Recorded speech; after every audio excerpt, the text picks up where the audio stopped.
Hello, this is Jill. Today I'm going to share with you one of my homemade remedy. This is the time of the year where I always have to make this tea. Pollen is in the air, virus and flu going on, and there's just but so much our body can take, and we need to arm ourselves. One way I do that is by making my turmeric and ginger tea. So the best time to drink this tea is in the morning. That's when your stomach is empty, and this tea will work even better and faster in your system if you don't have to work and compete with whatever your body is digesting. So morning is the best time to drink this. You can also drink this at night. My daughter actually used this as her weight loss remedy, and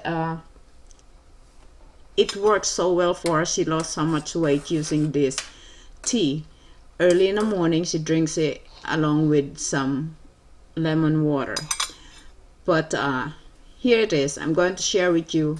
This is my go-to tea whenever I'm not feeling too well or I'm recovering from any kind of illness.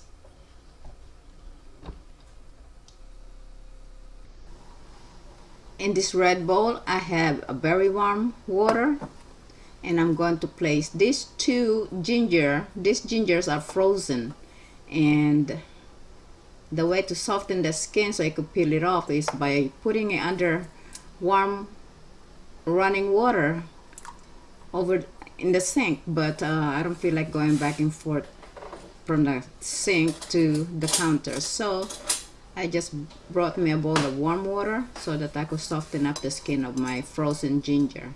You can easily peel off the skin. You could also use a spoon instead of your nail to scrape off the skin, as you see me do here with the turmeric.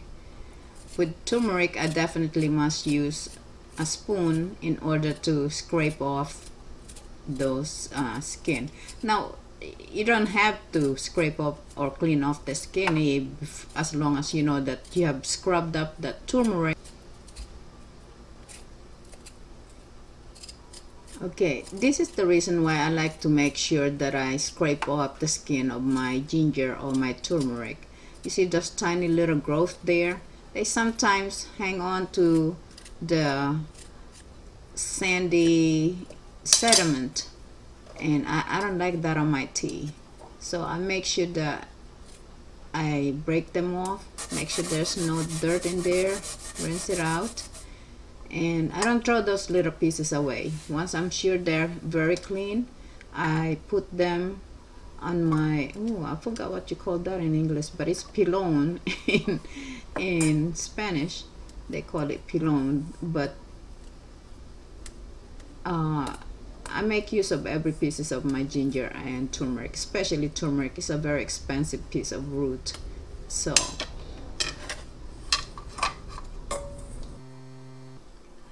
okay, you don't really have to use this grater or grate your ginger or turmeric, but I just decided to do it so that I can get as much of the juice out of it as I can.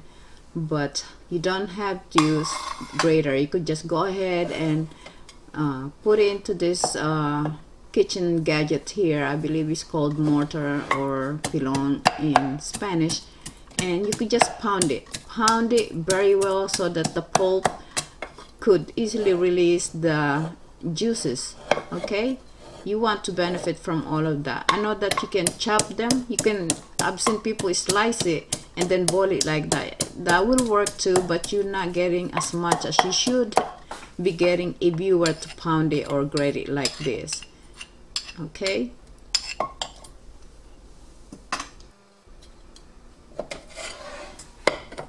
okay, so with the amount of ginger and turmeric that you see me use here, you could pretty much add from 5 to 6 cups of water. Okay, if you find the tea a little too strong for your taste, then go ahead and add some more. Okay, now, but it's always a good idea not to put too much water to begin with, because you could always add some more. I would also suggest that if your tap water is chlorinated water, I suggest that you use spring, distilled, or purified water to brew this ginger and turmeric tea. And this is my very old teapot. It's my trusted teapot, because as you can see inside, you see those little holes there? Those serves as a filter for any tea that I make. And usually when I make ginger and turmeric tea, this is the teapot I use.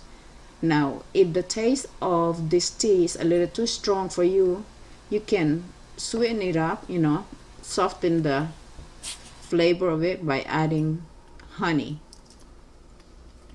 Now, this is a very important thing to remember. You have to add some fresh cracked black pepper. Well, not necessarily fresh cracked black pepper, but you have to add black pepper in order for the curcumin and the turmeric to be activated. You want to benefit from the curcumin and the turmeric, you have to add some black pepper.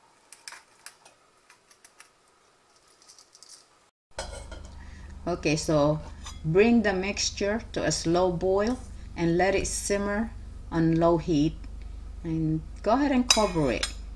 That way you don't lose too much of the liquid.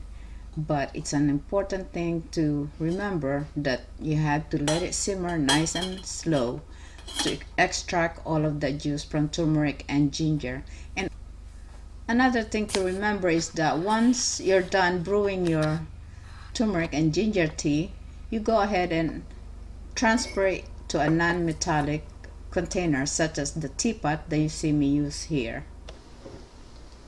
Okay, so after we brewed the tea, as you can see, it looks almost as if it might be a little too strong for someone who is not used to the flavor of ginger and turmeric tea.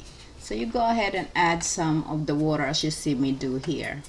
You can also sweeten it up to just until you get used to the taste, because actually I drink this plain. I do not add honey on my tea, and my husband drink this tea with me as well. We don't use honey, but just to let you know that you do have an option to sweeten the tea, and it will not cause any problem. As a matter of fact, it would help, because as you know, honey is a very good sweetener, natural sweetener, which also contains some antiseptic properties. So honey is good if you want to sweeten and soften the flavor of this tea until you get used to it. Now, if you do try this tea, please let me know how it turned out for you.